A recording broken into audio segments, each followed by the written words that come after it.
विजय ठाकुर सुरेंद्र सिंह की हवेली पे उनसे मिलने आते हैं। कुछ ही देर में सुरेंद्र सिंह और चंदन उनके सामने होते हैं। कहिए इंस्पेक्टर साहब, क्या मदद कर सकता हूँ मैं आपकी? जी मदद तो जरूर कर सकते हैं। वैसे काफी आलीशान हवेली है ठाकुर साहब आपकी। जो भी है आपके सामने है इंस्पेक्टर साहब। कुछ हमारी मेहनत से, कुछ बुजुर्गों के आशीर्वाद और बाकी आप लोगों की दुआ से। आप जरूर हरिलाल केस के सिलसिले में आए होंगे। हमें खबर मिली है कि आप उसके लिए काफी छानबीन कर रहे हैं। आपने सही सुना है ठाकुर साहब, लेकिन आज मैं एक दूसरे केस के सिलसिले में आया हूँ। एक और केस? जल्दी बताइए इंस्पेक्टर साहब, मुझे जल्द ही एक मीटिंग के लिए निकलना है। कोई बात नहीं, मैं बस आपके 10 मिनट लूंगा, फिर चले जाइएगा।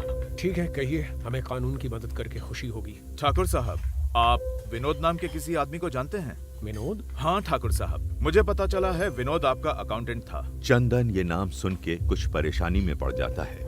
इंस्पेक्टर विजय उसकी परेशानी भांप कर बोलते हैं। क्या हुआ चंदन जी, आप अचानक से इतना घबरा क्यों गए? नहीं सर, घबराया नहीं, वो दरअसल। हाँ बोलिए, आप कुछ कहना चाहते हैं? विनोद हमारे यहाँ करीब 4-5 साल पहले काम करता था। शुरू में कुछ समय तक तो उसने ईमानदारी से काम किया, पर बाद में वो हमारा नाम खराब करने पर उतर आया, इसीलिए उसको हमने निकाल दिया था। नाम खराब मतलब? देखिए इंस्पेक्टर साहब, हमारा सागौन का बहुत बड़ा बिजनेस है।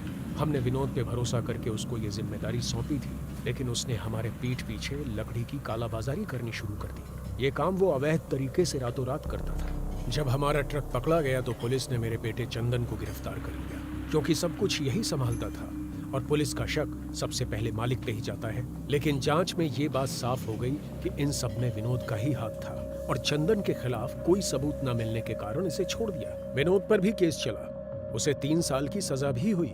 जेल से छूटकर जब वो हमारे पास वापस आया